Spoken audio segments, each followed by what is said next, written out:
चलिए, फोटो को लेकर सफाई भी दी और कई तरह के सवाल भी उन्होंने खड़े कर दिए। वो सवाल भी हमने स्क्रीन पर आपको दिखाए। ज़्यादा बातचीत के लिए इस वक्त हमारे साथ एग्जीक्यूटिव एडिटर मनोज सैनी जुड़ गए हैं।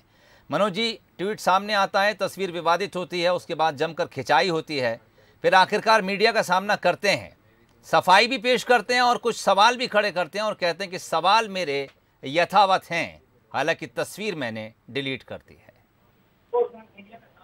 यार ये क्या हो गया फोन में? मनोज जी, मेरी आवाज मिल रही है आपको?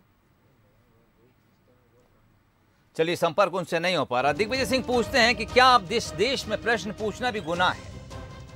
उन्होंने लिखा, आगे कहते हैं कि हम जनता के एक वर्ग के खिलाफ बन रहा है ऐसे माहौल पर क्या सवाल नहीं कर सकते? क्या बिना नोटिस और जांच के विरोधियों पर बुलडोजर हमला या बुलडोजर चलाना न्याय संगत है?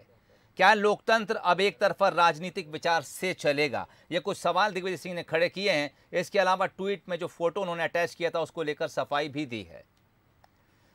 मनोज सैनी इस वक्त फिर से हमारे साथ जुड़ गए। मनोज जी, ट्वीट सामने आता है, विवाद होता है, तस्वीर हटा ली जाती है और उसके बाद जब मीडिया से सामना होता है, सफाई और चंद सवाल जिसके बारे में वो कहते हैं कि तस्वीर भले ही हटा ली है लेकिन सवाल मेरे यथावत हैं। जी बिल्कुल, देखिए शोएब, दिग्विजय सिंह ने आज अपनी सफाई दी है और लगातार जिस तरह से इस मुद्दे को भारतीय जनता पार्टी ने उठाया है बीजेपी के निशाने पर दिग्विजय सिंह, तो एक तरह से कहा जाएगा कि बैकफुट पर नजर आ रहे हैं। पर इतना जरूर है कि उन्होंने कुछ सवाल जो कल किए थे वो सवाल पर यथावत बने हुए हैं। उन्होंने जिन सवालों का आपने भी जिक्र किया उनको दोहराना नहीं चाहूंगा, लेकिन इससे लगता है कि दिग्विजय सिंह जो कहते हैं, हमेशा उनकी पहचान भी इसमें रही है कि वो जो कहते हैं उसको आगे बढ़ाते हैं, उससे पीछे मुड़कर नहीं देखते। लेकिन उन्होंने अपनी गलती को स्वीकार किया कि मेरे किसी मित्र ने मुझे ये फोटो दिया जो बिहार का था और मुझे लगा गलती है तो मैंने उसको तत्काल ठीक कर लिया। लेकिन कुछ सवाल है, क्या एक वर्ग विशेष के खिलाफ ये कार्रवाई की जाना चाहिए?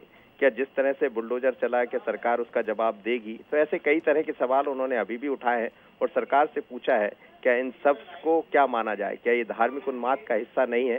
तो अब सरकार की तरफ से जवाब आएगा। लेकिन जो जिस तरह से उनका बयान आया उसके बाद बीजेपी ने भी पलटवार किया है और कहा है कि उनको तो जेल जाना ही पड़ेगा, क्योंकि वो बयान, वो ट्वीट उनका वो था जो उन्माद फैलाने की तरफ इशारा करता है। तो एक तरह से कहा जा सकता है कि सियासत अभी थमती हुई नजर नहीं आ रही है। हाँ, दिग्विजय सिंह खासकर उस ट्वीट को लेकर बैकफुट पर जरूर नजर। चलिए, सियासत थमती नजर नहीं आ रही। विश्वास सारंग ने भी आज दोपहर सुबह उन पर निशाना साधा था। उन्होंने यहाँ तक कहा था कि ट्विटर से भी कार्रवाई के लिए बात की जाएगी। एक पत्र भी लिख दिया गया है, कोशिश की जाएगी कि ट्विटर से बातचीत कर दिग्विजय सिंह का ट्विटर अकाउंट भी ब्लॉक कराया जाए।